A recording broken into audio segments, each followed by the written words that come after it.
Welcome to the Black Entrepreneur Blueprint, episode number 297. I'm your host, Jay Jones, and today we have another outstanding and informative show in store for you. Now, today's show is going to be a little bit different, family, so it's actually recorded, and you can actually watch my interview on YouTube by just going to YouTube and typing in Black Entrepreneur Blueprint. Make sure you hit the subscribe button and look for episode number 297. And today's show topic is how to effectively pivot your business for maximum success. And I'm going to be interviewing Mr. Elijah Tyson. He's the founder of Hustle Aesthetic and the Grind Tribe. Now, if that name sounds familiar, it's because he actually was on the show in April of 2018 on episode number 195. Now, we're bringing Elijah back about 2 years later, and we're going to talk about something that's very important for the success for most businesses, and that's being able to pivot. So Elijah is going to talk to us about how he pivoted, why he pivoted, and how it made him more successful as an entrepreneur. But before we get to today's episode, I just want to share a few things with the BEB listeners. First and foremost, if this is your first time listening to Black Entrepreneur Blueprint, welcome to the BEB family. Please stick around until the end of today's show, and I'm going to share all of my social media contact information and resource links, such as my new book, A New Black Wall Street, Circulating the Black Dollar Worldwide by Building Successful E-Commerce Businesses, and also 2 platforms designed to circulate dollars in the worldwide Black community, Be Smart, Buy Black, and Hire Black Freelancers. Also, I do want to remind the BEB family that Brand Builder Academy Elite, BBA Elite, starts on March 23rd. And so we still have a few spots available at the discount for only $197 versus the whole price of $397. So if you're interested, go to bbaelite.com and register right now. So just to give you a heads up, Brand Builder Academy Elite is a 12-week implementation program, and it's interactive, and it comes with the 3 things that make learning, online learning, successful right now, and that's curriculum, community, and coaching. So with the bbaelite.com program, you're going to get all 3. Obviously, the curriculum, which I've created, which is a 12-week program, which is dripped 1 module a week for 12 weeks, which gives you the ability to actually implement what you learn before we do the group coaching. So you have the curriculum. You also have a community similar to a Facebook community, but it's going to be on a different platform. So now you can connect and synergize with other people that are on the same path as you. And last but not least, you have coaching. So every other week, we're going to be doing a live group coaching call, which is going to allow you to get your questions answered, connect with your community, and make sure that you move through the process efficiently and effectively to build your business. So if you've ever thought about getting an e-commerce business for part-time or full-time income, we're dealing with this coronavirus right now, so a lot of people may be out of work. This is the opportune time to jump in. Now, once again, the normal price is $397, but we're doing a promo, which I'm going to extend because of the coronavirus. You can jump in the program for $197. And that gives you everything: curriculum, community, and the coaching. Just to give you an idea, 1 hour of coaching with me normally is $300 an hour. So now you can register and enroll in this implementation program to help you build an e-commerce business that's going to give you passive income, full-time or part-time, and it's only $197 to get into the program. So I look forward to seeing you in bbaelite.com. Just go to bbaelite.com. And let's get ready to talk to Mr. Elijah Tyson, how to effectively pivot your business for maximum success. I'll see you after the podcast. We are live with Mr. Elijah Tyson, the founder of the Grind Tribe and Hustle Aesthetics. My brother, how are you today? Jay, I'm doing amazing, brother. How about yourself? I'm great, man. I'm great. So if anybody listens to the podcast for any period of time, you may recognize Elijah. He actually was on episode 195, and I actually played that on episode 227 when I had to go out of town. So if you want to listen to the first interview, check out episode number 195 or 227 with my brother Elijah Tyson. Yes, So sir. since the last time we talked, man, which was a while ago, Yeah, bro. 2018, I think. Yeah, Oh shoot, exactly. man, it's So, 2020 already. so we on episode. The last episode that dropped was 297. So yeah, that's almost like 100. Daggone near 100 weeks, man. So Hmm. so it's been a minute, brother. So matter of fact, so for the people who didn't hear the first interview, tell us what you were doing at that point in time, and then we're going to progress and find out how you've transitioned and grown since that point. So back then, I know you were talking about cold space. So if you can just share where you were back when we did the initial interview, and we're going to get to where you are now. Absolutely. So, during our previous interview, at that time, I was about 6 or 7 months out of just graduating my undergraduate degree. I was running a hard tech startup called Cold Space. Cold Space, I was mostly doing that full time, and it was a startup where we were trying to bring on-demand refrigeration to college campuses. And so, essentially, it came out of a problem that we were trying to solve, where I was always a very health conscious dude on campus, considering the fact that I was a fitness trainer and all that kind of stuff.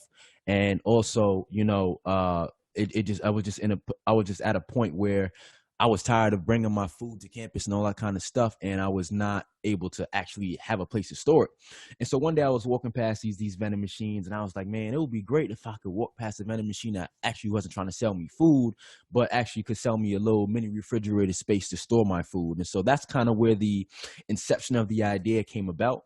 And so, we were pitching, doing a lot of campus entrepreneur business competitions at the time. When we got enough money, we had enough startup money to say, you know what, after graduation, we were going to actually try to tackle this thing on and rock with it. And so that's kind of where we was at. At the same time, I was in the midst of also running my online fitness coaching business, but that was more of, I would say, the thing that paid the bills at the time. That wasn't the main gig. We were really focusing full time on building a hard tech startup. And so yeah, that's where I was at, man. All right. So, what happened with that? Because when we talked before, I mean, the idea was I thought I still think it's a terrific idea, and I know you had been doing some beta testing and doing a lot of contests in terms of trying to get funding. What did you find from the prospective investors, and what type of feedback did you get? And why do you think you got that type of feedback? Yeah, absolutely. So one thing we learned a lot in the process of running that startup. The startup is a very, very high speed game. And so you're working against the clock for funding, you're working against the clock for proof of concept, you're working against the clock for product development. And so we were me and my two co-founders, we were really working up against a lot. And what I found was that number one, when you look at the type of team that you needed to take on something like this, it mattered a lot, because this is a hardware product and a software product. We're literally talking Mhm. about bringing in, like, physical fridge lockers into campuses. And so from a supply chain and operations perspective, there was a lot to be considered, as well as the amount of capital needed to actually bring it to market. Right. It was definitely an idea that we didn't underestimate the amount of capital needed, but even just to get our first, just to get this product into our first couple of beta customers and beta universities, it was a lot. And so what we learned about our model through a lot of pitching and speaking to a lot of investors is that it was a dual based model, because Okay. we realized that our end users were students, right? Hmm. International students who don't buy anything on campus because the campus food sucks, right? Right. Healthy students like myself who bring protein shakes and fresh food to campus. We had this segment of the students that found a value in our product, but our customer was the university. Right. And so even when we pitched, we had to be very, very careful with, the way that we were positioning the value of this product and whose problem we were actually solving, because we had to reposition our pitch a couple of months through on not actually just focusing on the problem that was solving for the student, but the problem that was solving for the universities. And why would a university take their time out, their huge bureaucratic buying process, Hmm. to implement a new product like a fridge locker? right? Right. And so we really had to learn to do a little bit more customer validation and customer development around universities, and really look at, what are their buying patterns, why are they buying things, and how can we solve the university's problems.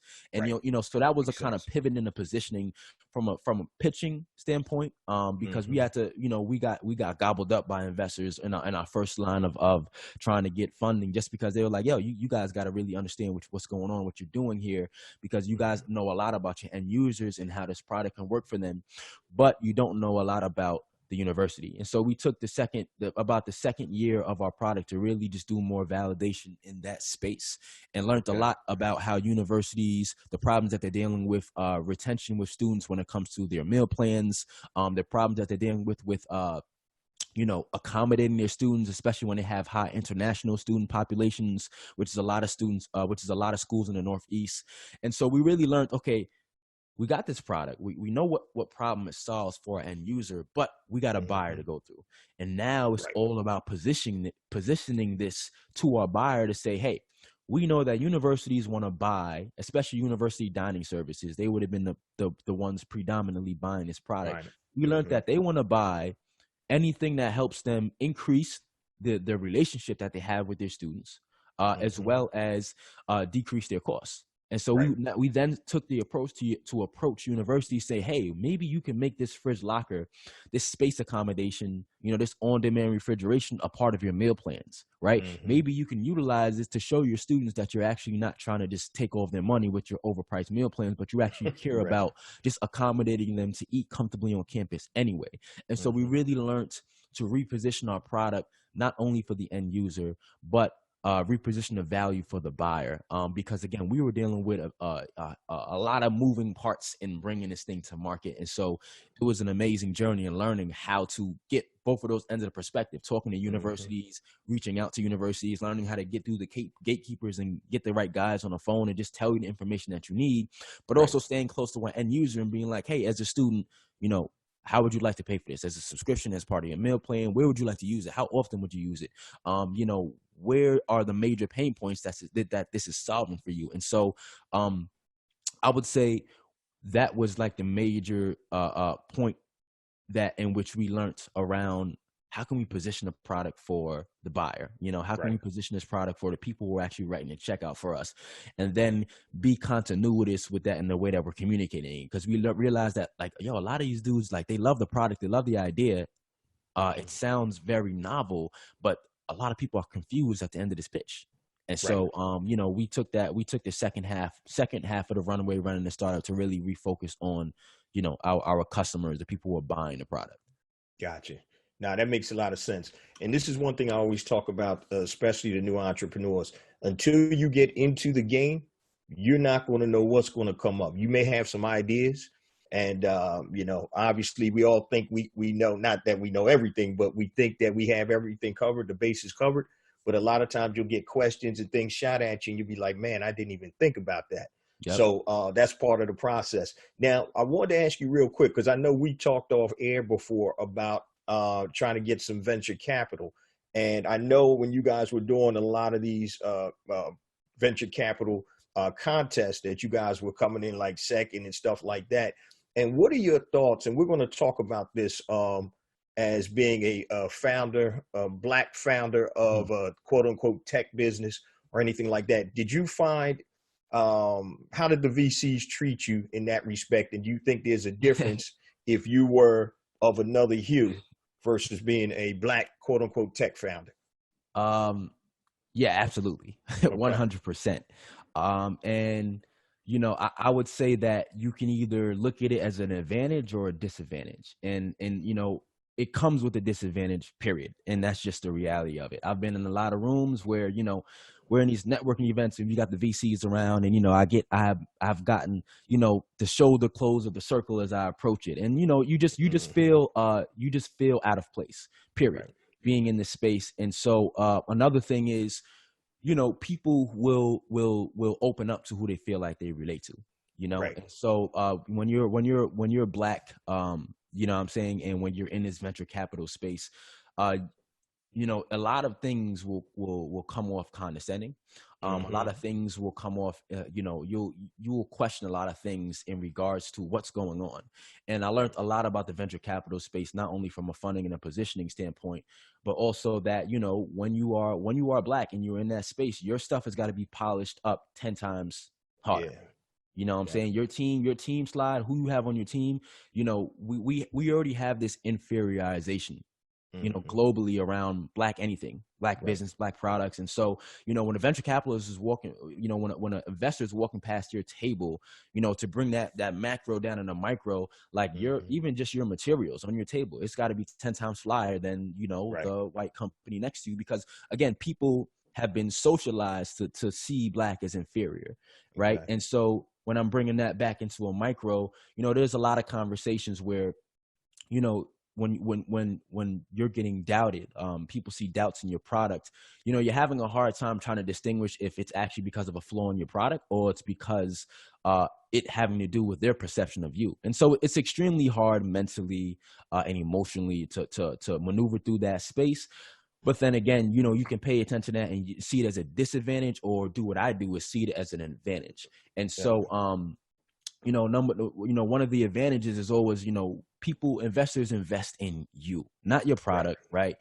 Because your product could change, your product could pivot. They're putting their money into the team. They're putting their trust into you. And so part of that's going to be your story. And being that, I would be the first member of my family to actually explore this high growth startup space. I utilize that chip on my shoulder to speak to the passion that I have for building this product. Right. And so, authenticity always wins. And so I would say that I definitely sort of utilize that to leg me up in being able to pitch, with my stage presence, which my passion about this product. But in the venture capital space, man, there's so many different nuances that go on when you're trying to work a deal, when you're trying to get your foot in the door and get in a room, or even get a conversation with people that, just from your ability to relate with them to who and who can, validate you and what these guys are about. I've had a lot of people, get deals over me that had a product that did not solve a problem and did not have any revenue. We had a product that we got implemented on a university public campus. We were post revenue. We were actually selling the product to students. We had proof of concept, but even in that notion, there were still questions to be arised, which were normal about our product and our ability to execute, which is with any startup. But, I couldn't sit there and lie in front like it didn't have a lot to do with, the white kids the white dudes are the ones that are really dominating in this space. So people automatically auto default to, this, because they look this way, they may be more successful as a startup. My team was specifically me, and my two co-founders. They were both brown. One was Arab and one was Indian. And so, we were a full minority team. And so again, there were a lot of disadvantages associated with that, but always utilize it as an advantage to try to leg ourselves up and try to tell ourselves that, we just got to work 10 times harder. We got to move 10 times faster. And so, yeah, man, that's kind of like a whole nother conversation.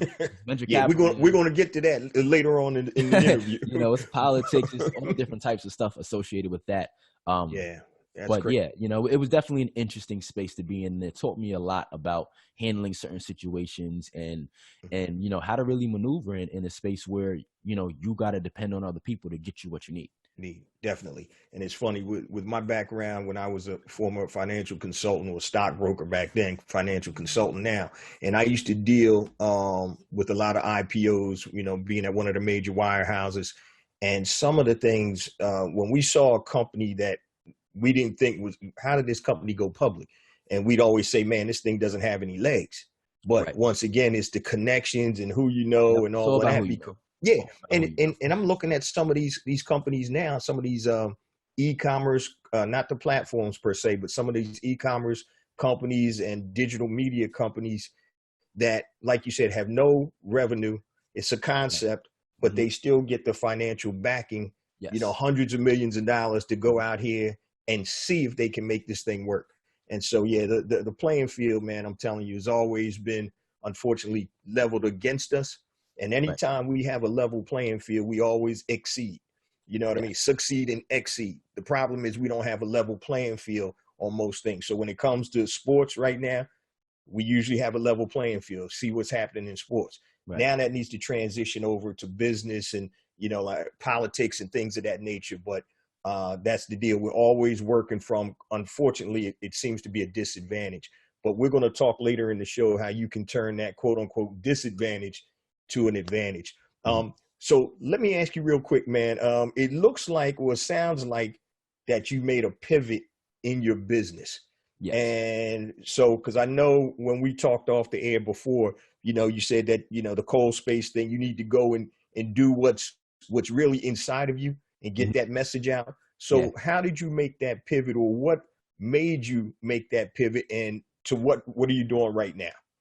Yeah, that's a great question, Jay. So I made two major pivots. One was to pivot out of the cold space and venture capital space. And then I started focusing on my online fitness platform, full time, all in. And then I made a pivot there. And so I guess we'll start with cold space, right? And so we were in this venture capital game, and we were running against the clock. It's all about, can you stay afloat until you run out of money? That's the game that you play. And so we were kind of going through the limbo. One thing that running a startup taught me was that what gets businesses to excel are access, information, and capital. Mm-hmm. Right? Those are the three main keys for you to excel in business, especially in the venture capital space. And so we didn't have either of those, and so we Right. were working to build those assets up. And so we got to a point where we were about two years into the startup, and we were at this stuck point where it's like, we got the proof of concept, we got customers paying, we need funding to get this product produced. We had identified a manufacturer, and we were just going through the limbo. Right. The investors saying, well, you guys don't have any, you guys don't have that much money in the bank, you guys don't have the right people on your team. So it's a constant scramble against every investor's thoughts or advice to get back to them, for them to say, you know what, it's a scramble, and people who run a startup know exactly what I'm talking about. Right. And it just got to a point where I had to realize you have to set stop loss points. Yeah. And so one of my mentors from Techstars, one day she got on the phone with me, and she was like, I was telling her a little bit of the inside situation that I had going on with my business, right? Mm-hmm. One of my co-founders, he was like, all right, well, I'm pretty much reaching a point where, he was international. So it was like, dude, I got to worry about getting a job and a career. He's about to get married at the time. Right. And then, one of my other co-founders, he was working a corporate job. And so we found ourselves reaching the end of the runway cash flow wise. And I also had a position where, my co-founders they were starting to have doubts. Right. And so, one of the things, as I was expressing this to one of my mentors, she told me, she was like, Elijah, these are just the common problems of a startup, bro. And she was like, I can tell you are the ideator of this startup in the first place. She already knows. She's like, I know you're the founder type. You're the go all in or die, say I don't, risk everything and make it happen. But you got to understand, not everybody on your team will be that way. And so you have to find that balance of how to keep the means flowing in a way that it works for everybody. But she was like, you also got to consider, Elijah, like, is this something that you see yourself doing for the next 10, 15 years? She said, although, the venture capitalists make it seem like you have a big pitch, and then you have this 5-year projections graph, and, you get your first round of funding and you kind of excel off, and then you get into the market and you're making millions of dollars in 5 years. It often doesn't work out that way. Right. And she was like, you got to ask yourself deep inside it, is this something that you're so passionate about that you're willing to continue building this company for the next 10 or 15 years? And after she told me that, it kind of put things in a retrospect for me. Mm-hmm. And I was like, it kind of brought me back to your episode, Jay. I always go back to your episode, Pinpoint and Monetize Your Genius. And I was like, well, damn, this is a great idea. It definitely has an opportunity for profitability. Right. But am I extremely passionate about this product and bringing this product to market? And I was like, I'm extremely passionate about the profitability in it. Right. But Exactly. I wasn't necessarily extremely passionate about, creating fridges and bringing them to college campuses. And so I said, I went to my team. I said, you know what, guys, we're going to put a stop loss on this. And if we don't reach a specific amount of funding and resources that we need by a specific point, we pull the plug. Because we all know that we have lives to live. We have other ventures that we may come across that suit us better. And it's just a decision that you have to be able to learn how to make as a startup founder. Otherwise, you might end up being one of those crazy guys who could just never give it up, never Right. know when to move on. And so we continued to work and press forward, but we came to that point where, again, we were just extremely underfunded. There was no logical or possible way that we would be able to get to our next milestone without the correct amount of funding. And it was like, okay, well, we can take money out from a bank, but am I willing to take that risk on myself for this high risk of a startup? Right. And that, again, boiled back to my passion about the startup. And I was like, no. And so, we kind of decided to put the idea on the back burner for the moment and kind of see where is the right timing for a product like this to arise. Because sometimes it's not even that the fact that you don't have a good idea or a good proof of concept, it's just market timing. Right. Exactly. And so I said, you know what, guys, we're going to put this on the back burner. We're just going to keep an eye on how universities are moving and what they're investing in, because this is a great product, but maybe it's just not the right timing. And at that time, I'd also just found the calling in me personally to start focusing more on my wellness business, because that's where my passions and my skills were intersecting and were aligned. And so that was the first pivot. And so I said, okay, cool. Now I'm going to go back into my wellness business. I'm going to take it full time. And, my wellness business was around coaching entrepreneurs, right? Being able to look at the problems that entrepreneurs have, the problems that I could relate to, not having enough time, not really being able to prioritize your health, and give them a roadmap to success and coach them through that roadmap. And so what I started noticing was that, when we go into this coaching space, Jay, and you're choosing your niche, so they say, I had an issue, because I'm like, there's all different types of entrepreneurs, and I run an online coaching business. And one of the huge parts of running an online coaching business is your culture. Right. Yeah. It's what are people living by in this space, because I'm not physically training somebody. I'm not physically there making food for them, anything like that.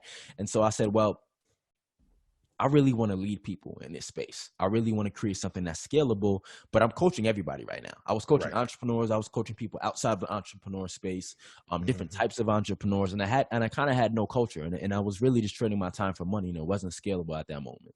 And so then one of my other mentors, he told me, Elijah, if you're going to be an online fitness coach, just understand that your job is to call people out on their bullshit.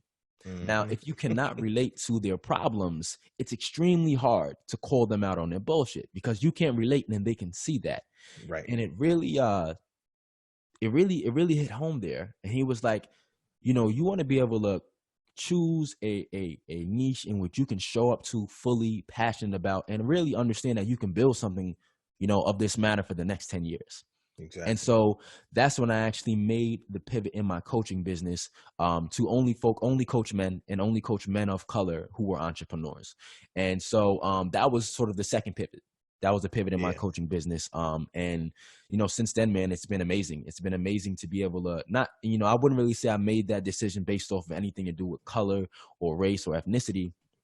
I just simply said, I want to coach people who I can truly and live in when I'm coaching them on a daily basis, but also coach people who I can understand, who I truly understand their problems in and out.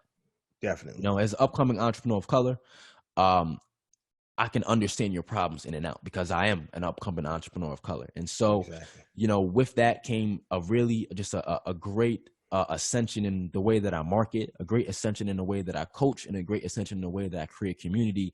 And, once you can build a system around those things, you can have something that's truly scalable. And so that's kind of where I'm at right now, bro. Yeah, see, that's pretty cool. You had mentioned some imagery when you were talking about venture capitalists. When you walk in, their shoulders were closed, right? And you couldn't get in that circle, right?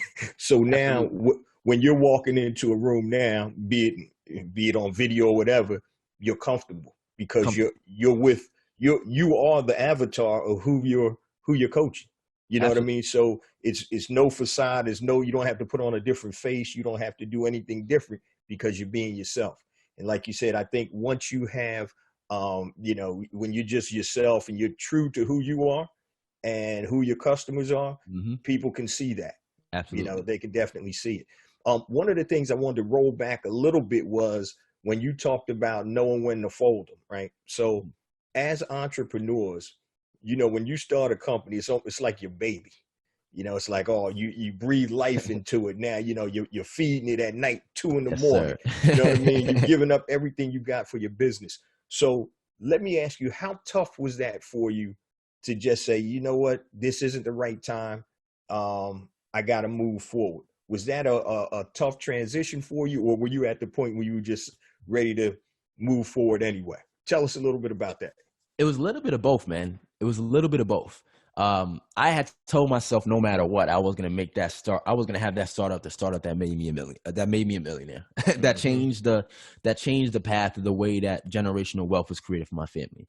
And Right. so it was a lot of ego that was involved with personal ego and personal battle that was involved with letting it go, in regards to the fact that I told myself no matter what, I'm going to make this happen. I was working so hard.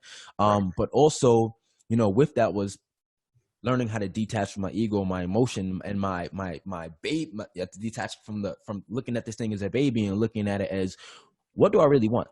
Exactly. What do I truly want in life? And I realized that, as you say, Jay, one of the most amazing things is to wake up and work at the intersections of your passions and your talents, and and what you explain is the genius zone. And I was like, I want to be happy. I want to build a business that I'm happy building. Building that startup was not making me happy. I was burning myself out. Every single day, I was just like battling all these different levels of self-doubt. I was battling, the chip on my shoulder with being a black guy in a tech space. And, it was hard. Like, Yeah. most people won't talk about it, but I'm an extremely conscious guy. And so, some people, when we maneuver in these spaces, they choose to not pay attention to how color relates to all of these things. But because of the knowledge that I have about economics, period, Mm-hmm. it's hard for me not to pay attention to those things. And so, again, I didn't utilize them as any sort of crutch, or I never took any victim sort of route in maneuvering in that space. I worked 10 times as hard, but it was extremely it was an extreme emotional battle every day, and I was burning myself out. Mentally, I just wasn't in the right place. And again, I had to realize, what it is do I truly want in life? Like, what it is do I truly want? Exactly. What do I want to truly build? And understand that, you can work from what you want in life and build up. Definitely.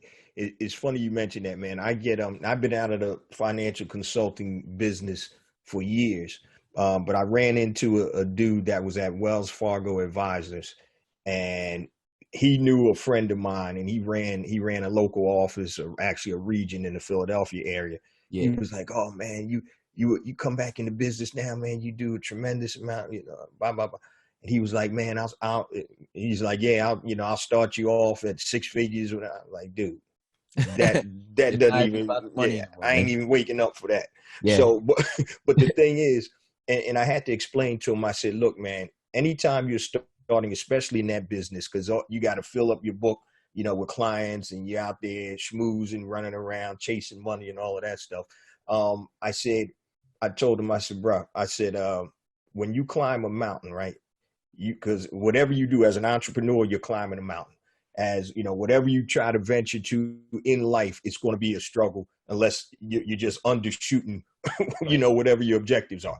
So anything worthwhile is a struggle. So I use the analogy of that. Why am I going to climb this mountain when I don't even want what's on the top of this mountain? Hmm. Why am I going to struggle this hard to get there? And when I get there, I'm going to be unsatisfied. So I Right. said, you got to pick the right mountains to climb. And that's basically what you're doing right there. When you pivoted, you're picking a mountain that, when you get to the top Yep. of that mountain, you'll be fulfilled. Hmm. And that's what it's all about. And I had a conversation, man, and the book is getting ready to come out, Pinpoint Monetize Your Genius. But I talk to people, and for the life of me, bro, I don't understand why that's not the number one thing in your head. How Yep. can I make money doing something that I'm passionate about and that I'm good? How can I do this? But I think the biggest issue is people don't know how to monetize it. They know what they're Right. passionate about, and they know what they're talented in, but they don't know how to monetize it and put that formula together where it makes sense. Right. So but it's tough, man. But you understood that wasn't the mountain that you were destined to climb. Yeah. So Absolutely. at that, yeah, especially now, hey, you may end up going back there eventually. It might be something that, or have the money to just say, hey, go Right. ahead, Have the make this money. happen. That's. I take a very self-funded approach towards my ventures now, man. That's it. That's it, bro. I'm not trying to be tiptoeing and monkeying around for dudes to give me money. Tell me what to do with my business. I just realized that, venture capital is a game of just becoming a slave to a potentially high growth business, man. Once you get these investors that take a certain percentage of your company and they're giving you all this paper, man, a lot of them on your board, they're telling you how to run your company, which means Exactly. the culture that you thought you could create and the way that and the product that you thought could help really change people's lives, it begins to become more about profit. It begins to become more of something that you didn't want yourself to be a part of, and now you're just stuck a part Exactly. of it. Right. So again, man, that venture capital game taught me a lot of different skill sets that allow me to really power through and running my coaching business now, just because I had to learn how to monetize very quick.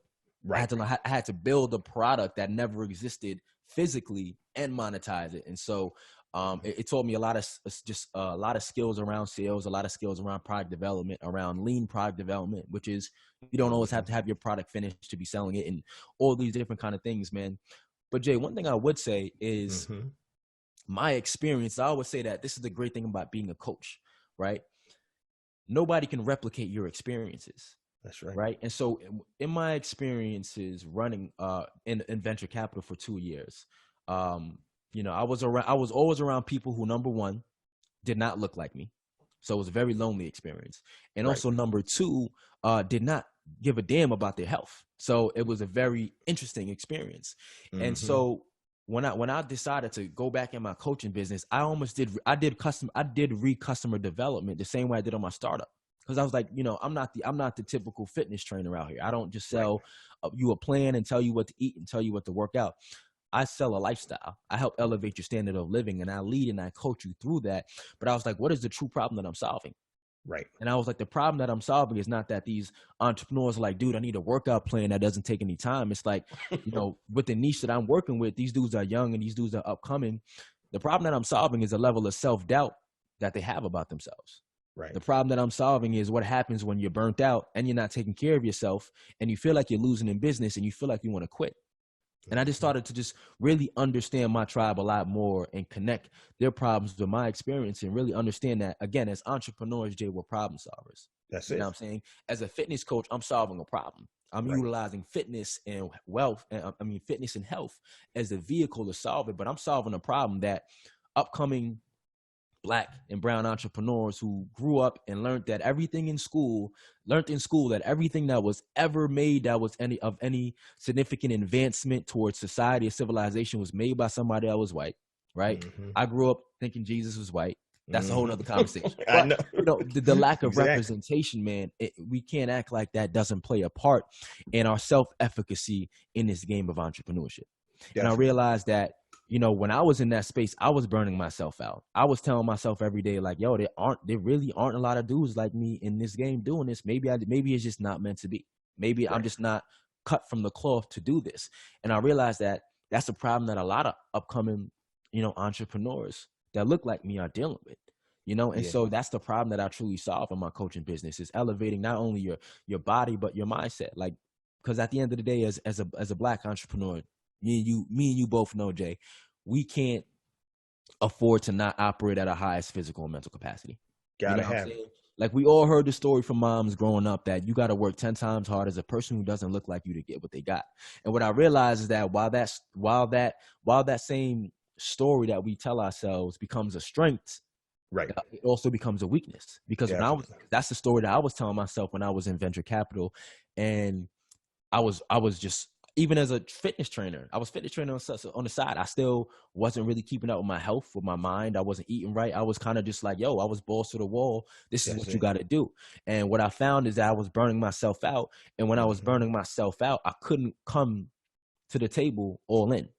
Exactly. I wasn't mentally there all the way. I was battling all these different things and emotions and constraints, and I put a constraint on myself. And so that's what I realized. Like, this is the problem, that I don't want anybody to have to go through this in the business, because this is what can put you in a position where you fail. Man, and you hit it right on the head, man. It's funny because there are a lot of these business gurus out there that talk about, oh, I only sleep 3 hours a night. I work 21 hours a day. And I'm like, if now maybe you have that ability I don't have that ability, right? I need to get me at least good 7 hours. And if I get six, I'm good. 7, I'm real good. So my focus is and I forgot what the parable or the fable was, but it was I was telling my youngest or my oldest daughter this. I said that rest is very important for Absolutely. your productivity. Mm-hmm. So have you ever stayed up all night studying or something like that? Then you get to the test and you're like, oh man, I'm just ready to get through the test. Yeah. You're Yep. not, you're mentally not firing on all your cylinders. And so there was a fable. I forgot. My grandma used to tell it to me all the time, and I forgot. I'm probably gonna mess it up, but it was about two dudes that was sawing a log, right? Mm-hmm. And one dude, all he was doing was focus. He was hustling, Mm-hmm. sawing that log. While the other guy, who wasn't as big and strong as this guy, what he would do was he saw the log for 15 minutes, then he go sharpen the log. I Mm-hmm. mean, sharpen his saw. Come Yep. back, and he take time out to sharpen, and he ended up winning the race because he Yeah. took time to take care of the tools Yep. that were going to make him successful versus the other guy that was just, I'm just going to put in this work and I'm not going to stop. And I'm Right. like, yeah. Right. And so I was like, yeah, you have to take time to take care of your body, your mind, your spirit, everything, to be at the highest or function at the highest level Mm-hmm. as an entrepreneur or just in general. Yeah. You know what I And mean? Jade, I always say that in regards to those type of things, context matters. You know what I mean? And Yeah. so, one of the things I learned very quickly when I was in venture capital was a lot of the I had a pretty I had about 5 or 6 mentors or advisors on the startup team. And what I learned to quickly realize was a lot of them were just old white dudes who like to hear themselves talk. They would come and they would tell me they believe in us, we're doing a great job, but they wouldn't really be trying to sponsor us and connect us in the right rooms. They were just dudes who had a lot of free time and wanted to hear themselves talk. Right. That was the reality of it.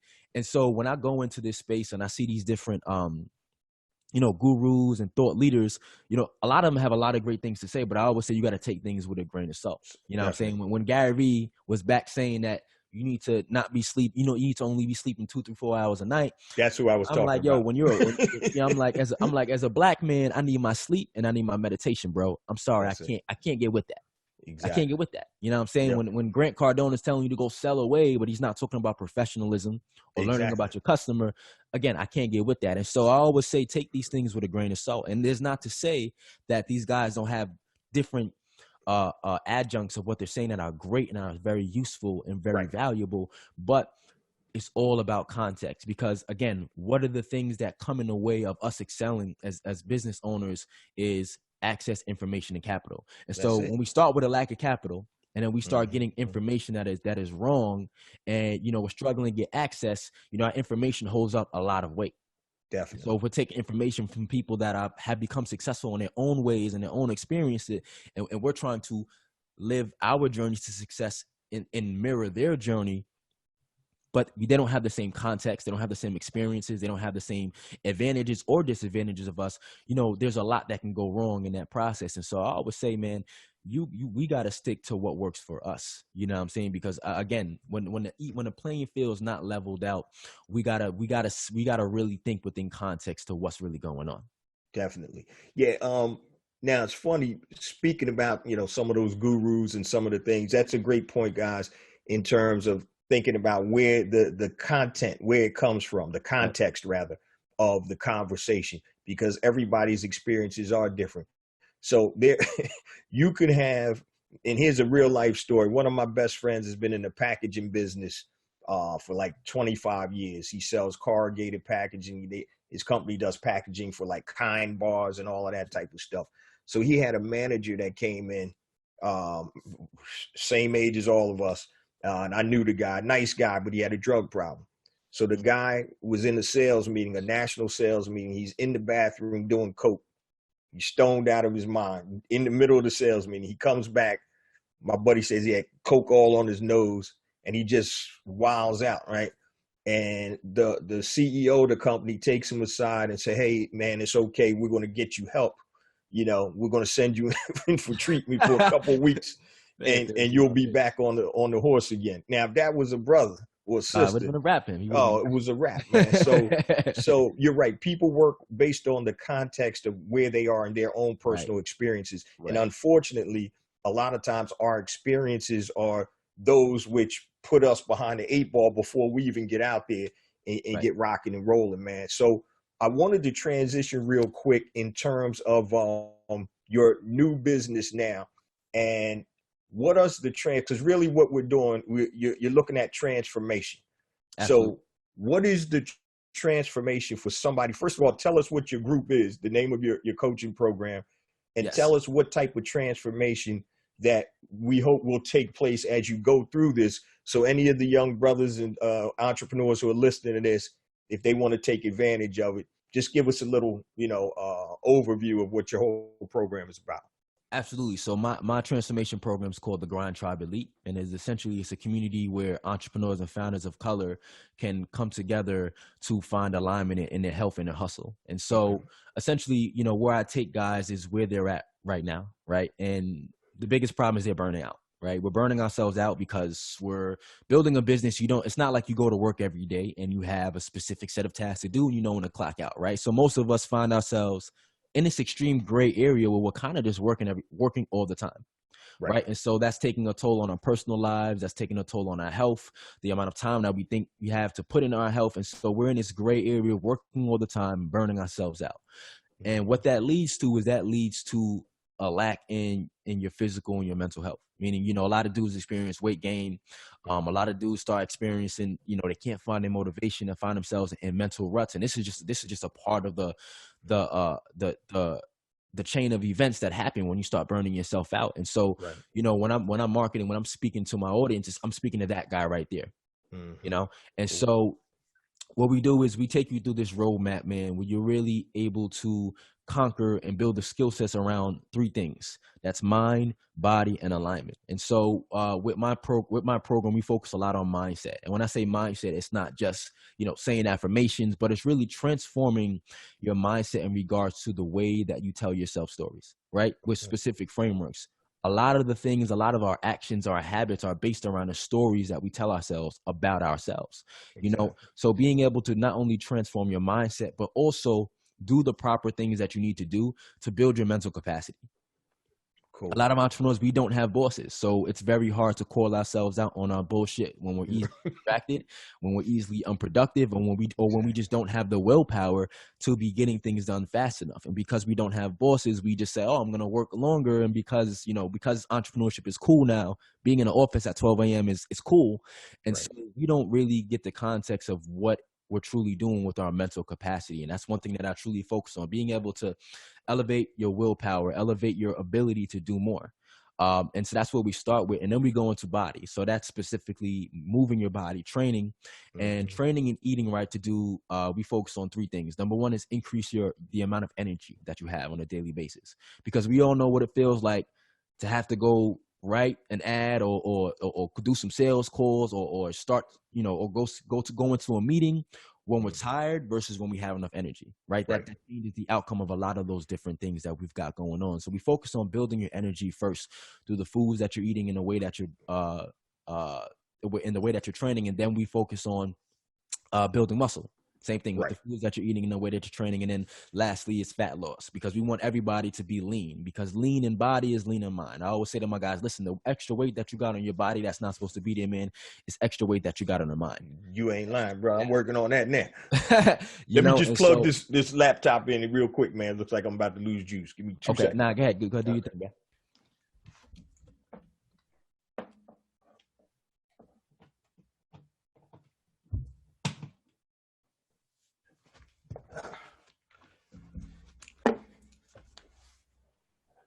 Sorry about that, bro. Yeah, that's one of the snafus when you going live. But, nah. All right, I'm sorry. Go ahead, man. Finish that up. Yeah, so we have mind, and then we have body, and then lastly we have alignment. And alignment is the most important thing. I've been saying for a very long time that balance doesn't exist, but alignment does. And so when you're an entrepreneur, especially a young entrepreneur, 25, 35, 40, it's hard to sit here and say, okay, between life, family, relationships, business, social life, I can have all these things just kind of sit up on the same level of balance. It's just impossible. That's just the reality. Alignment is something that I came across when I was really trying to figure out how to prioritize my life, right? And I realized that it's not necessarily about balancing these things, man. It's about finding that flow. It's about finding that harmony, and that all brings you back to what your values, are. Right. You know, I have a lot of friends that work corporate jobs that's making six figures, and you Mm-hmm. know, they on social media living it up, brunching every weekend, turning up, and that's fine with them. Right. That's totally fine. There's nothing wrong with that if that's your lifestyle. But for me, I know what my values are, and I know that and I know why doing those type of things don't fit within alignment of where my values are. So now I don't necessarily feel like I should have to balance those things. And Right. so alignment is where we say, okay, here's the reality, bro. You're inconsistent with staying in shape, and you're inconsistent with, you know, eating the right things that make you look good and feel good. Why? Because you feel like it's just hard to balance. You feel like Right. you're just too busy. You're all over the place. But once I take you through my roadmap and I change the identity of you, what you see in the mirror and what you tell yourself, and you really can actualize your values, you're gonna see why working out. You're gonna see why eating the right things directly relate to what's important to you. And when Right. you know what's important, you make sure that you make time for those things. And it's Definitely. that simple. It's just the level of intentionality. It's the level Mm-hmm. of creating the right environment for yourself that's needed in order to get and stay in shape. You know, creating a lifestyle has nothing to do with your diet or your workout plan. It's about, are your values in line to the point where getting your ass up, going to the gym, or training, or eating the right things is something that you make non-negotiable. A Yeah. lot of people make, whatever their form of worship is, prayer, Mm-hmm. non-negotiable. Why? Exactly. Because it's because they know how that falls in line with their values. And so Exactly. Yeah. my job is to say, okay, dude, we got a problem here. You're Mm-hmm. burning yourself out, and if you continue to burn yourself out, you're going to continue to allow yourself to get washed up by the hustle, man. You're going to be waking up in the mirror. You're going to be looking in the mirror, not liking what you see. You're going to be facing Mm-hmm. doubt. You're going to be lacking your self-confidence. What is that going to, forget everything else. What effect is that going to have on your business, man? How are you going to Exactly. show up to business if you can't show up for yourself? Hey Right. And man. so being able Absolutely. to, again, get them to make fitness and nutrition and the right things that they need to be doing, not only make it easy for them and make it easy to do, but make it something that's non-negotiable, right? Make it a part of their values, because a lot of us don't do specific things Right. that we need to be doing towards success, period, because we got our values all messed up. Jacked up. Yeah. You So know, it's and almost so a form of behavior modification.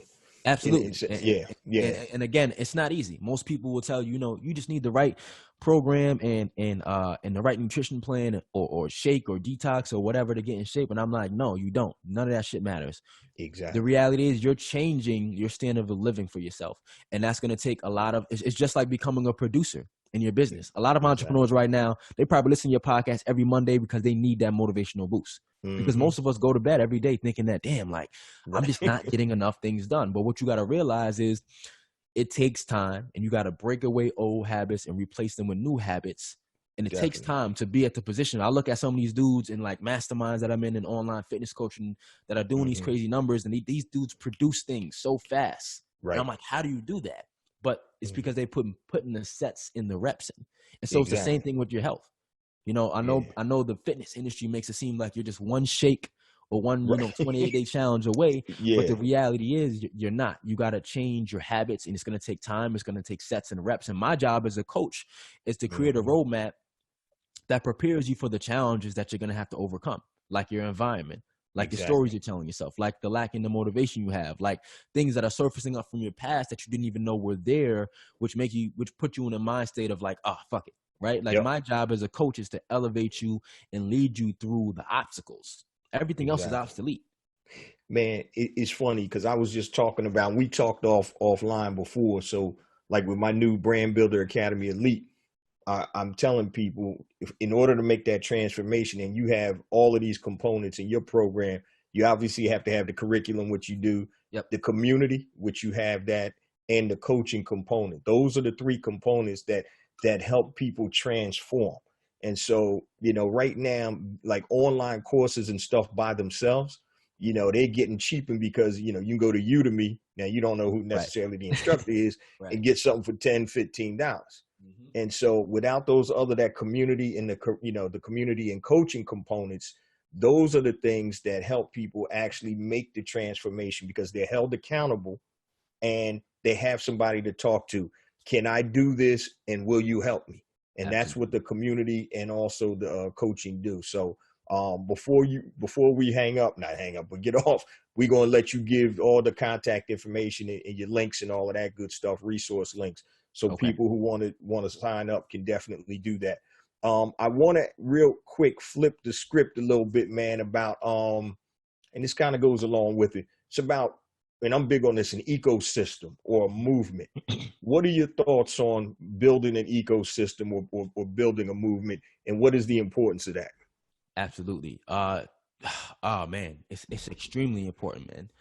Building a movement again, it again ties back to what your experiences are in life, right?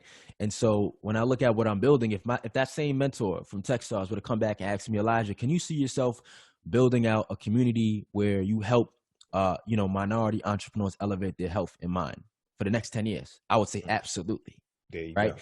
And so when it comes to building an ecosystem and community, that's what allows you to, number one, from a business perspective, create scale, right? Right. Because when you build the ecosystem and a movement in a community, the market could change. Like you Exactly. said, man, information is obsolete now.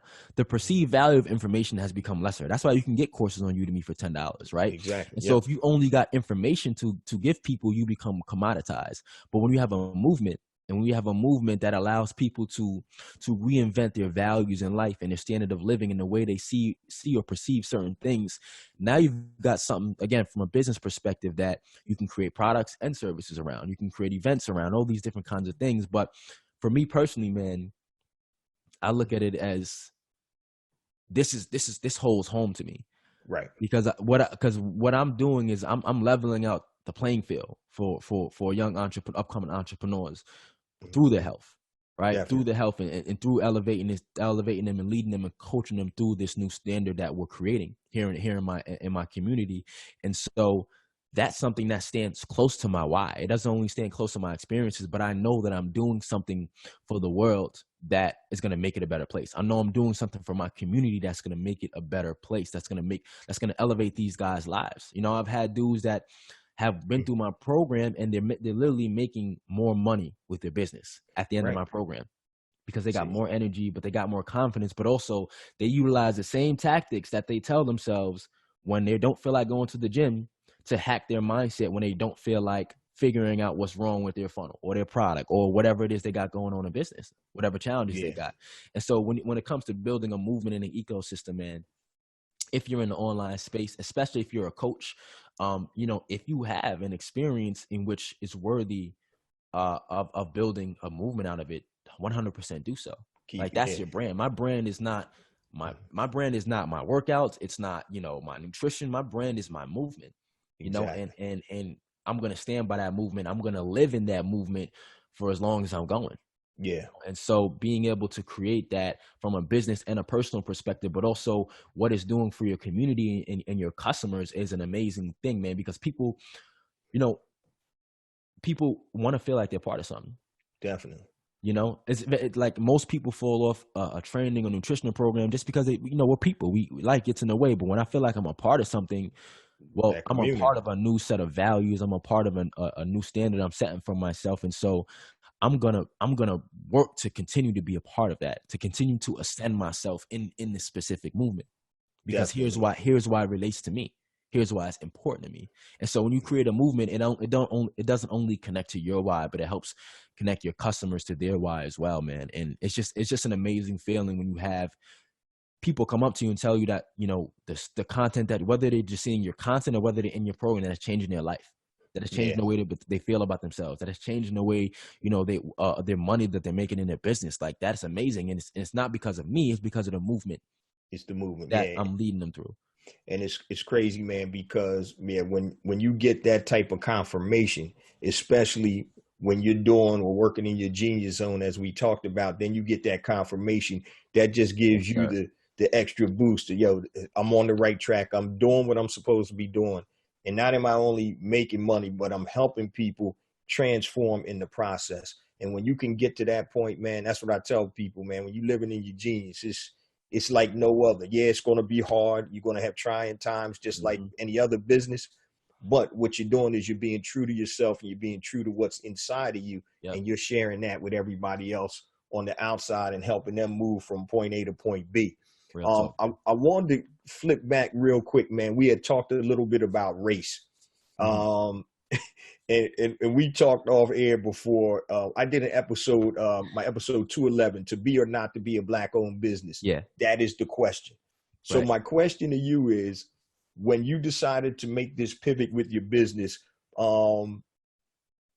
did you say, I'm going to embrace my blackness, or I'm going to run away? I know what you did, because I know who you're talking to, but Yeah. what was the thought process? Because I know when you were doing your training and your coaching, you had people of all ethnicities, Yeah, ages, absolutely. and things of that nature. So when it came to embracing your blackness, what was the thought process Yeah, of using pro-black as part of your business, or not to use being pro-black? absolutely. So one thing I would say, man, is that pro black is just a cherry on top. I had a lot Right. of dudes, hit me up asking, "Hey, man, do you go through any problems, selling to your people?" I feel like sometimes when I sell my people, they doubt me, and I said, "Listen, man, if anybody's doubting you, man, it's because you still need to build skill sets in marketing. You still need Right. to build skill sets in scales, and not scales, sales. And so you can't leverage pro black as the only reason people should buy from you. That's just a Right. cherry on top. Your product, your customer service, the way you communicate your message, and the value that you have is what you need to focus on in your business. Pro black is just a cherry on top. Pro black is just, it's just that extra level of confirmation from somebody as to why they're so happy to purchase from you. Right. Right. And so that's one thing I would say for anybody out there that's kind of struggling, figuring out why they can't potentially sell to their own people. Don't focus on the fact that it has to do anything with us, because we buy. It has Right. more to do with your skill sets in marketing, your skill sets in sales, and your skill sets in actually having a product of value. But one thing I would say, man, is that when I decided to pivot to pro black, pro minority, but specifically pro black in Right. my coaching business, it was more because, again, we are paid due to the level of problems that we solve. Mhm. And so I know the problems of a black entrepreneur versus an entrepreneur who is white, Right. majority of times differ. Yep. And the deeper I can connect to, and the deeper I can relate to a person's problems, the more value I can create in solving them. Because again, creating a solution is creating a roadmap to help them get there. Right. And so with the coaching business, I was like, well, I can only go surface level with the problems of an entrepreneur who hasn't experienced the same things that I have. And so I didn't make that decision based off of being, just, I want to sell to my people. I made that decision based off of, I know I could create more value in my business when I can talk to people I can relate to. Well, let me ask you this, in terms, on the flip side, playing the devil's advocate. How about for the people that say, well, man, and I get this question too. How about for the people that say, hey, I'm a white guy, I like your program. Can I join, or why can't I join? What do you say to that? So again, my program's not discriminatory against anybody, Right. but through my marketing and through my culture and through the way that I market, marketing for me is this rule by Seth Godin. It's all about exclusion, if you think about it, because I'm marketing by not just demographic and ethnicity, but also like the psychographic. Mm-hmm. Right. And so, when I say in my marketing what I just said in this show, bro, do you feel like when mom told you when you was younger that you got to work 10 times as hard as a person who doesn't look like you, that that you got to work 10 times as hard as them? Like, somebody who's white is not. They're not going to relate to that. That's not something being told in white households, to be all honest. Right. And so, through my marketing, I make it apparent that this is a community of entrepreneurs of color. I'm not discriminatory towards anybody, but we just have a specific culture and a specific movement that it solves a deeper problem for entrepreneurs of color. Exactly. And again, for me, that decision was all about solving a deeper problem. But also, one day I was talking to one of my friends who's also a coach in the fitness space, and she was like, I feel like there's a lot of authenticity in yourself that you're not really bringing to your platform. And I was like, what you mean? I was like, she's like, Elijah, I know you, and I know your story. I know where you come from. I know how you got into entrepreneurship, which is something I never really spoke about. And she was like, do you feel like you're truly bringing your full authentic self to your community? And I was like, at the time, that's when I was still kind of coaching everybody. And I was like, no. Right. And I was like, to be honest, like, I'm afraid I'll be judged. I'm afraid I'll be judged if I tell people, I got into entrepreneurship through selling drugs when I was in high school. I don't know. I felt like I was Right. demonized Right. myself. You know what I'm Right. saying? Right. But when I speak that to the people that I can relate to and that I'm They solving a get it. problem for, they only relate to me more. Like, dude, Yeah. like I have a lot I of dudes get it. that's like, wow, bro, like, I had a dude that I just signed up for my program. He did like a 5-year bid. He came out. He's been running this service-based business for like the last 5 or 6 years. Totally changed his life around. And he was like, bro, when I seen your ad on Facebook, man, bro, you Hmm. spoke right to me. Like I was That's sold it. from right there because I That's know it. that you can relate to me and I know that you can relate to my problems. And so, I would say a lot of it, again, had a lot less to do with just me being pro-black. It was more to do with, again, how much value can I create in this business for the experience Right. and how can I relate to the experiences of my constituent, but also how can I show up on my business? That's it. You know what I'm Yeah. saying? Like Yeah. I deal with problems every day as an entrepreneur that that a lot of times have to deal with my race, whether it be Exactly. trying to dig through different opportunities, go through the bank to get loans and get good, all different Exactly. types of stuff, you know what I'm saying? And so, like, I share those problems with my community. Yeah. See, that's you know big, man. Because it's funny. I get people reaching out all the time. Yeah, can such and such would be great for your show, and they may be white, or they may be Asian. Good stuff, good quality stuff, but that's not the focus of my show.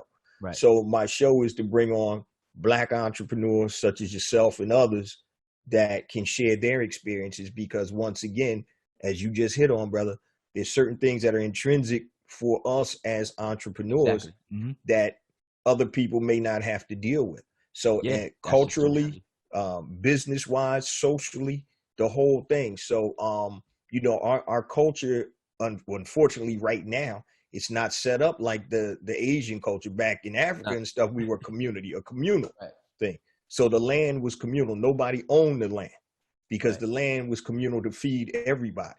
Mhm. So now, then, when white folks came over and colonized, they started chopping up land, and that land then became equated to value. So if I got more land than you, I can plant more, I can do all of this, and now you who have this small piece, you're less valuable. Yeah. So now, so even in some cultures now, like some of the Asian cultures, it's communal, even though they're here, and it's capitalism. Right. They work together. Right. Exactly. Unfortunately, because a lot of times we like crabs in a barrel because of the lack of opportunities and the hurdles we have to jump over. Sometimes we don't turn around and pull our brother or sister up Hmm. while we're rocking and rolling. So one of the Absolutely. things, yeah, with that, as a Black entrepreneur and creating a movement and being a thought leader, those are the things that you have to think about. And so if you can't be totally authentic in doing that, what are you really doing? Right. So, I definitely commend you for first and foremost recognizing that and then taking action on that. So, and like you said, it's not to, not to, we don't want to deal with other people, but our focus is, I know with Black Entrepreneur Blueprint, the name says it all, bro.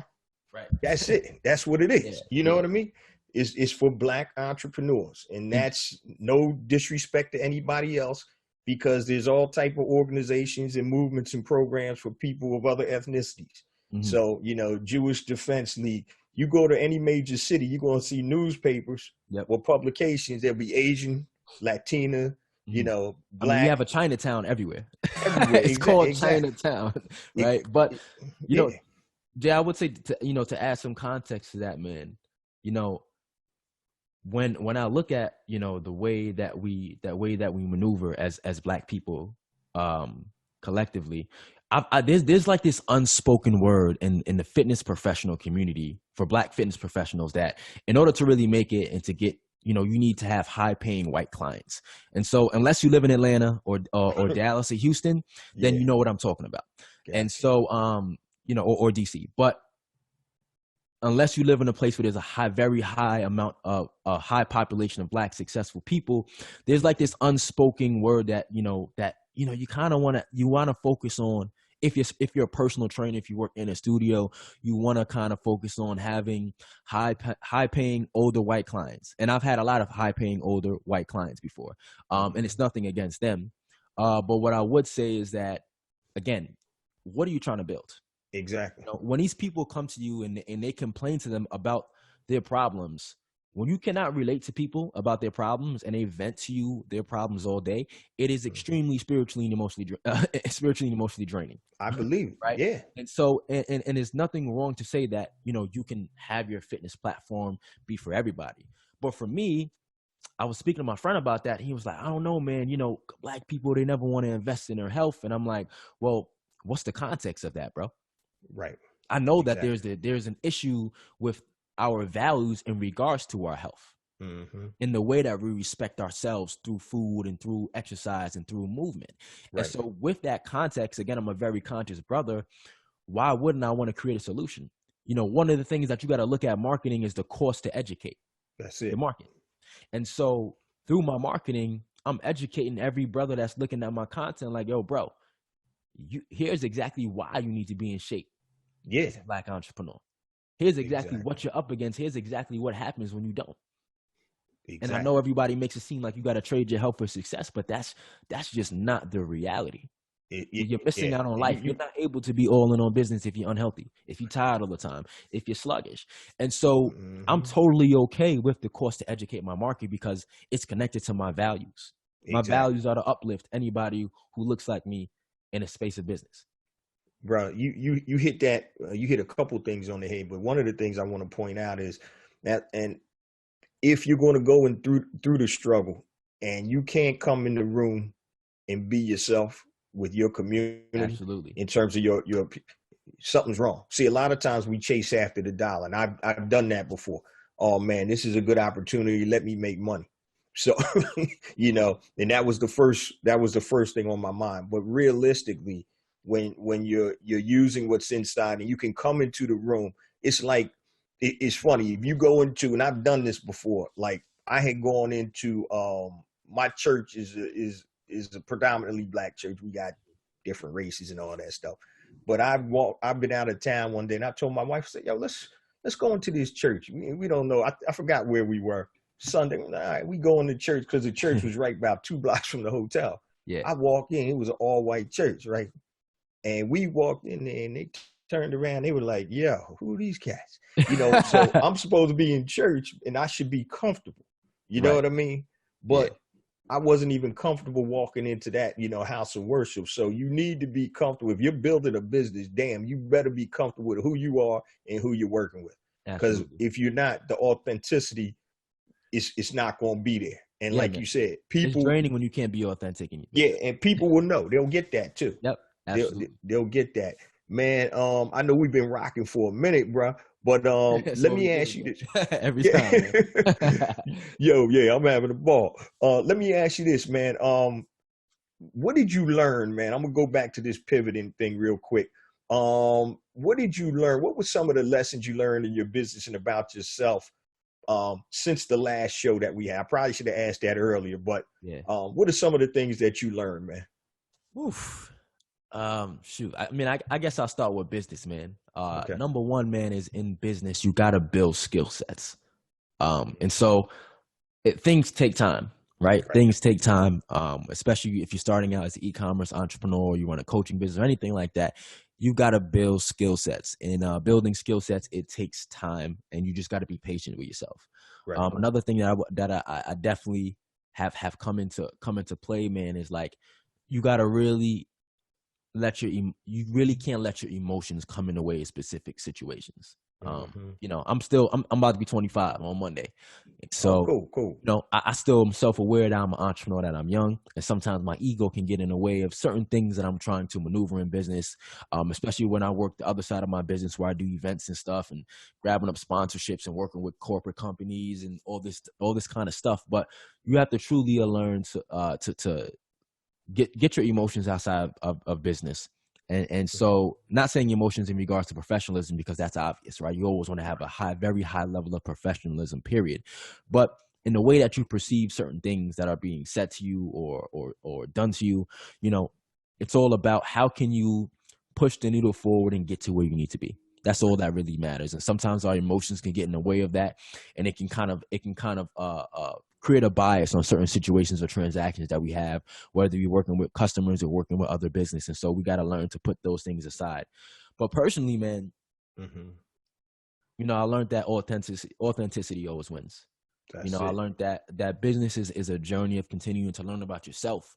Um, and you can choose whether you're gonna have the leader in yourself rise from the adversity, or if you're gonna stay if you're gonna live in mediocrity, right? And so a lot of that has to do with how authentic, how real are you being with yourself, And so I always say, man, again, business is such a self-actualizing journey that you're gonna learn. I learned about the way that I move in relationships just because of what certain things that my business has taught me. I've learned a lot of things that I need to work on from my personal perspective.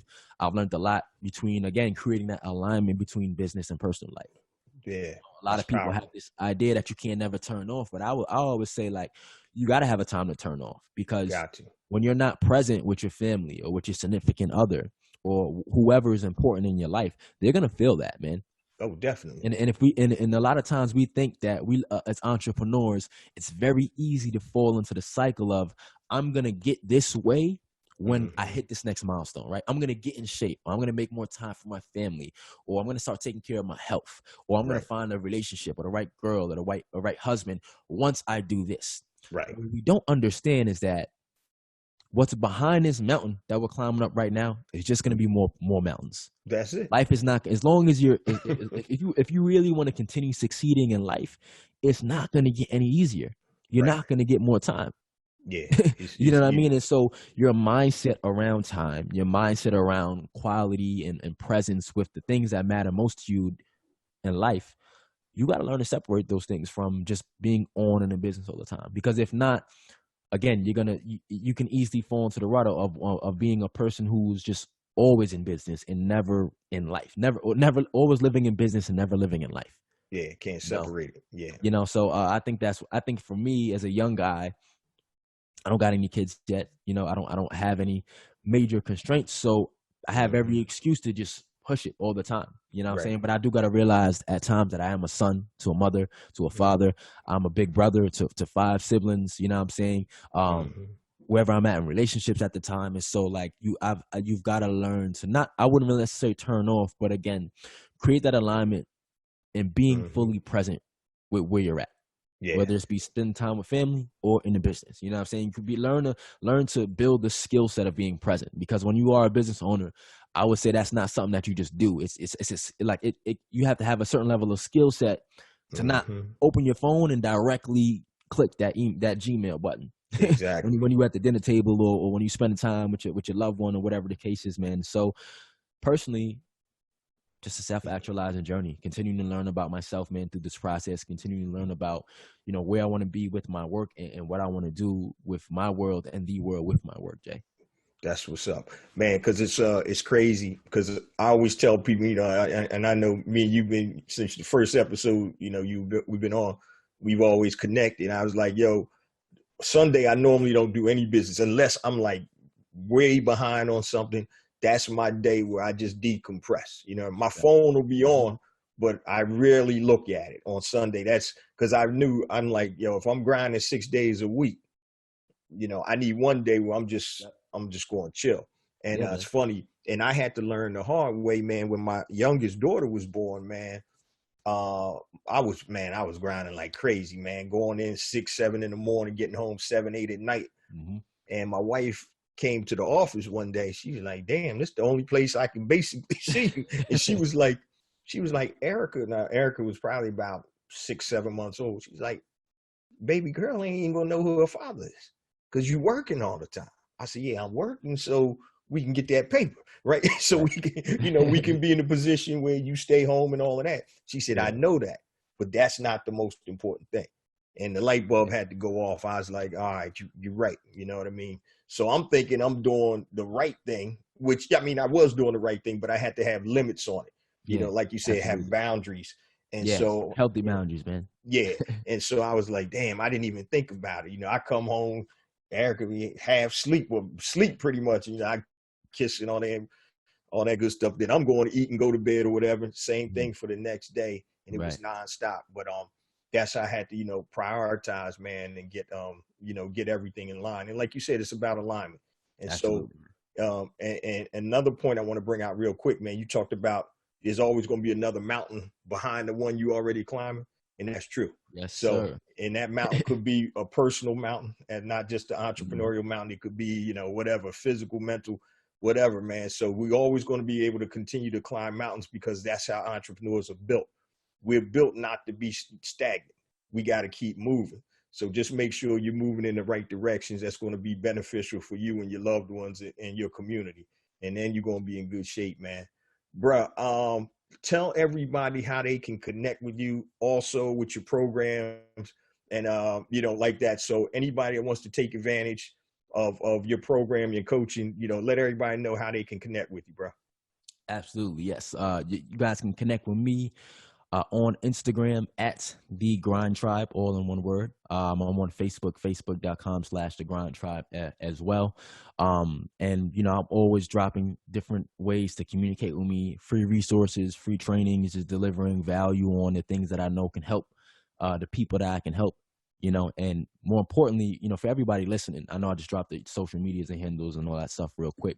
If you're an entrepreneur right now and you putting in that work and you feel like it's not moving the needle forward as much as you need to be, I want you to understand that you are capable. I want you to understand that you are competent, and I want you to understand that you are worthy of success. And in this journey, you're gonna brush up against the obstacles, against the challenges that's going to put you in a position where you're gonna judge yourself. And what I would say is that self-doubt is the killer of success for entrepreneurs, especially entrepreneurs that look like us. And I just wanted to send a message of inspiration to everybody, anybody listening that may be going through it right now, struggling in a mental rut. Self-doubt is the killer of success for us. And so if you can learn to find that certainty, and as cliche as it sounds, trust that process, right? Trust that process, put in the sets and the reps. Mm-hmm. Then you're gonna win. I always tell people all the time, dude, I ain't losing no weight, dude, because you gotta build some muscle first before you lose the weight. Right. Muscle is a Hemi to the calorie burning engine. When you put a Hemi in a Chrysler, Yeah. it burns way more gas Mm-hmm. than a stocked out Chrysler. Right. You know what I'm saying? So that's what muscle is to fat, but it takes time to build muscle and lose fat. Right. That's like the tipping point. Mm-hmm. And a lot of us, we expect to sometimes see that tipping point just come in XYZ, but we got to pay it forward.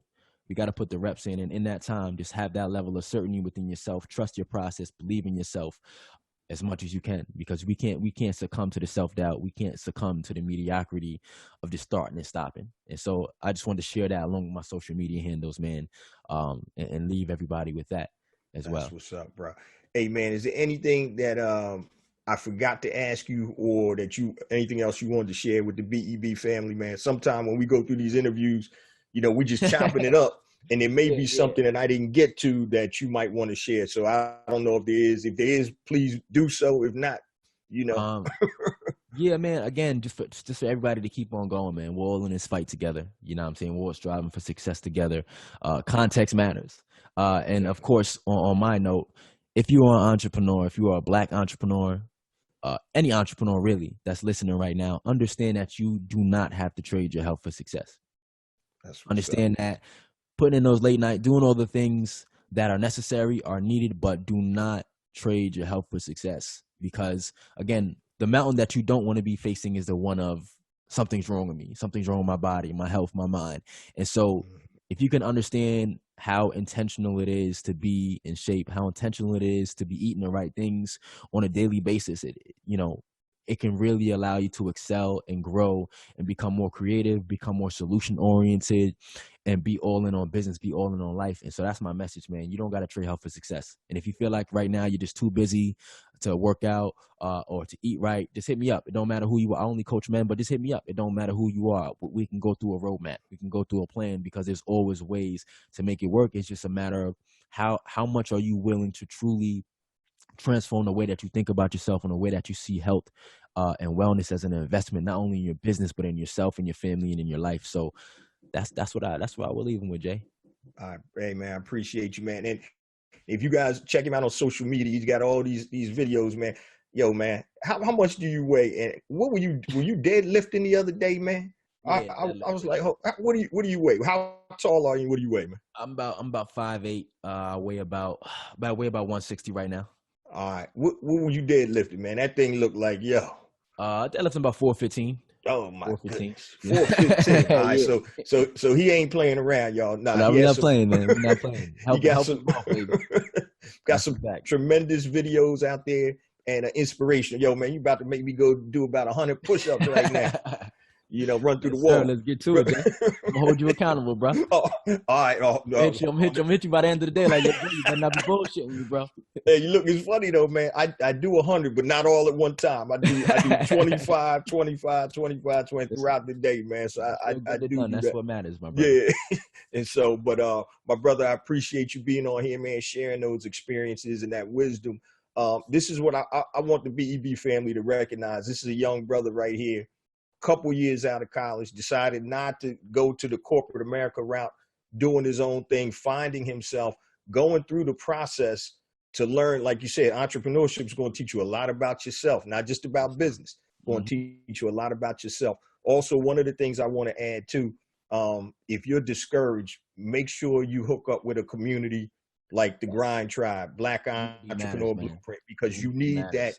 You need that people to give you confidence, to pat you on the back, to let you know, yo, you can get from here to here. There's a way to get there.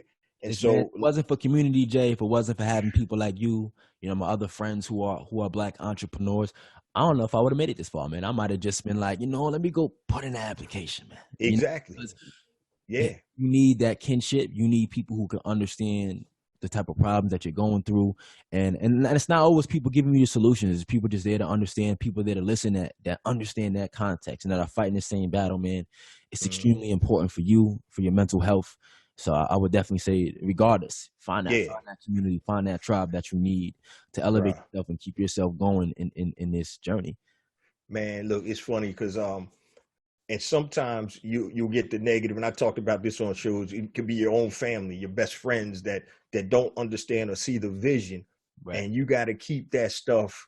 You can't listen to it. Yo, man, why are you doing this? How come, man? If you were in corporate America right now, you'd be making six figures. You'd be doing this. You know what I mean? So you got to focus and go and do your own thing with your own path. And so your people or your community are probably the biggest thing, or one of the biggest things, in addition to your drive and motivation, that are going to make you successful. So I was talking to my cousin one time about investing, and I'm gonna close on this because I know me and you like to talk, but but I'm gonna close on this. And we were just talking about real estate or just investing in general. And I was like, yo, man, I was like, yeah, most people, your house is your biggest investment. And he said, cuz, he said, I got to correct you, man. He said, it's not your house. He said, it's your spouse. So if you're married, he said, because your spouse is either going to make you come down to that level, or if you respect your queen or your king, whoever, you're going to come up to that level. And I said, damn, it ain't your house, it's your spouse. And you know what I mean? So, but we need people to help elevate our standards in the way that we see things around exactly. us. And if you got people tearing you down, if you've come from, unfortunately, like some of us come from households and backgrounds where we may not have had that role model, find a role model. Find somebody that's going to give you time and help, be a mentor to you and stuff like that. So and I want to say one more thing, Jay. Yes, sir. I don't know when this episode is going to drop, but we are right now in early brinks of this coronavirus outbreak. And we are seeing how many people are losing their jobs, have a bunch of uncertainty and instability, especially financially at the moment. And one thing I would say is, there's a big thing. So I don't push entrepreneurship on everybody, right? I mean, I know plenty of people that don't work the job their whole life, a good paying job, and utilize their money wisely, invest in the real estate, they're financially free. Cool. But one thing I would say is your ability to learn how to create value in the marketplace, solve a problem and monetize it, and create multiple streams of revenue. And again, this is why ecosystem is important, because you don't necessarily have to have multiple different businesses or movements, but you can have multiple streams of revenue in the ecosystem. Like for me, my programs are high end. My programs sell for close to $1,000. So right now, when everybody's trying to keep their money, I'm dealing with a little bit more, pushing up against a little bit more objections when I'm closing people. But I also do have people in my community that are buying my products. You know what I'm saying? My shirts, my mugs, and all these different things, my lower end products. And so being able to create multiple streams of revenue is extremely important, because in times like this, some people that do still have their job, their job is making them hop on a train in the brink Yeah. of this virus outbreak and potentially getting it and bringing it back home to their spouse or their mother-in-law or whatever who may be sick. Mm-hmm. And they don't have the opportunity to be like, nah, I ain't doing this right now, because they don't have Exactly. any other streams of income. And Right. so one thing I would say is that, a lot of us talk about the idea of entrepreneurship. It is not for everybody. But one thing I would say is that the ability to create multiple streams of revenue is not only just for financial freedom, but it's for protection. It's for Definitely. protection in times like this, where there's a lot of uncertainty. We don't know if people may start acting like fools out here, whatever the case may be. But just take that into consideration in the context right now, because I know we're in the brink of the coronavirus, and a lot of people, it's got a lot of uncertainty right now. Yeah. And so the ability to have multiple streams of income is helping a lot of people out in a specific situation from a financial standpoint. So I just wanted to drop that gem before we dip out on everybody, bro. My man, I appreciate it, bro. Yo, before we close on out, give them your social media contact info again, man. And Yes, we're about sir. to close it on out. Find me on Instagram at The Grind Tribe. I'm on Facebook at facebook.com/The Grind Tribe. And I forgot my last one, which is LinkedIn. I'm on LinkedIn heavily as well as Elijah Tyson, ELIJAH, last name TYSON. My man, appreciate you, family. Hey, look, man, we got to do another update about another 150 episodes in to see where you are. See where you taking over the world. Add another zero. Every 2 zeros add to the income, man. We're gonna have to just hop on here. I'm gonna have to share gems of what's going on. That's what's up, brother. I appreciate you being on, fam. And like I said, man, we always in contact anyway, man. But I appreciate you, man, for sharing your experiences and your wisdom with the BEB family, man. Thanks, yeah. I appreciate that. I appreciate the opportunity to be on, brother. My man. All right, brother. I'll talk to you. All right, peace. That was a powerful interview with Mr. Elijah Tyson, founder of the Grind Tribe and Hustle Aesthetic. Now, before I give you my takeaways, let me just share my social media contact information and my resource links. So if there's anything long you want to connect with me about, hit me on my email, jjones@blackentrepreneurblueprint.com, JAYJONES@blackentrepreneurblueprint.com. Facebook, go to Black Entrepreneur Blueprint. Twitter, jjones001, JAYJONES001. Instagram, jjones for real, JAYJONES, the number 4, REAL. YouTube, please make sure you subscribe to the YouTube channel. Go to YouTube and just type in Black Entrepreneur Blueprint and hit that subscribe button. Additional content comes out on YouTube that does not come out on the show. Yes, the show does go to YouTube, but there is additional content, and we're about to drop a whole lot coming up within the next couple of weeks. Also, LinkedIn, go look for J Jones, Black Entrepreneur Blueprint. Connect with me on LinkedIn. And also, if you want to be included in the BEB text line for special notifications and reminders, text BEB to 555-888. BEB to 555-888. Also, all of this information is a lot. If you're watching this on YouTube, just look below and you'll see all the links, or you can go to bebconnect.com. bebconnect.com, like Black Entrepreneur Blueprint, connect.com. Now, in terms of the actual resources, once again, my new book is out, A New Black Wall Street, Circulating the Black Dollar Worldwide by Building Successful E-Commerce Businesses. You can go to anewblackwallstreet.com. Pick yourself up a physical copy for $14.95, or we have the digital copy for $9.95. Now, if you need additional assistance building your e-commerce business, you can go to educatedecommerce.com. That's a compatible online course. That is my flagship course. Or you can go into the newest course, BBAelite.com. BBAelite.com. Now, I talked about circulating the black dollar in the worldwide black economy. So this is what Black Entrepreneur Blueprint, the podcast, is about, family. It's about building an economic power base in the black community. So the first site that I set up was Be Smart by Black. So if you are a black product producer and you want to sell your products to black consumers worldwide, just upload your product information to besmartbyblack.com. Excuse me, besmartbyblack.com. It is free. So you can upload it there. Now, if you are a freelancer and you do anything like on Fiverr or freelancer.com, just go to hireblackfreelancers.com. HIRE blackfreelancers.com. Once again, it is also free to upload your information. Now, if you need me to come out and you want me to speak at your church, college, organization, school, please go to bookjjones.com, fill out the short form, and I'll get right back to you. And once again, all of this information can be found at bebconnect.com. bebconnect.com. Now, let's go to some quick takeaways with this interview. I tell you guys, when you see a young entrepreneur like Elijah continue to make those strides, and I remember when I first met him and he was talking about cold space, which he talked about before. He was dug in deep on cold space because he believed in that. And then what happened after he saw what type of response he was getting from venture capitalists and other people, he realized, you know what?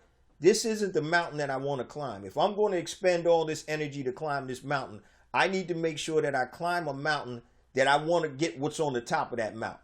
A lot of us climb mountains, we don't even want what's on the top of the mountain.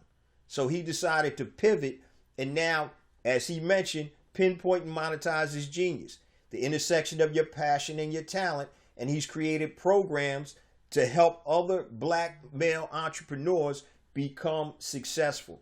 So that's what it talks about in terms of pivoting. And one of the things that I really like about Elijah is that he's very cerebral. He's very, he really understands what's going on around him. And as you can see, he is a student of the game. So if you're not continuing to educate yourself, learning and things like that, guys, you're going backwards, because there's no such thing as standing still. So you need to continue to be able to learn how to market and get your skill set up, as he was talking about. That's another thing I want to speak about. What is your skill set? What do you need to improve on to move your business forward, to move your personal life forward? So you always have to be in that learning mode.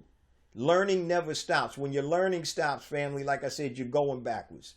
You're going backwards. So continue to make sure that you're learning, and be it entrepreneurship or whatever you're trying to learn, there's so many things and resources out there. So he talked about information, just being out there in mass, and it is. But what you want to do, you want to make sure you get and gather information and remember the source. Where's the information coming from? So he had mentioned some people or some of these gurus out here that are saying certain things, but what is the context in which they're saying? So Black Entrepreneur Blueprint, it's for us. It's by us and it's for us. I understand the intrinsic things that go on for black entrepreneurs because I am that. Been in the game a long time. So remember the context of where you're receiving information, and be very discriminating in terms of who you follow and what information that you soak in. Because if you put garbage in, that means garbage out. So make sure that you have the discernment to understand the context and where the information comes from as it pertains to your specific journey. So that's today's podcast, family. Once again, please continue to spread the word about Black Entrepreneur Blueprint, the podcast and the blog and all the resources. And please make sure, family, that you share that information. I can't do this without you guys. And each and every week, we get more and more downloads, and that's attributed to you, the BEB family. So please continue to spread the word. I love you guys, and I'll see you same time next week. Peace.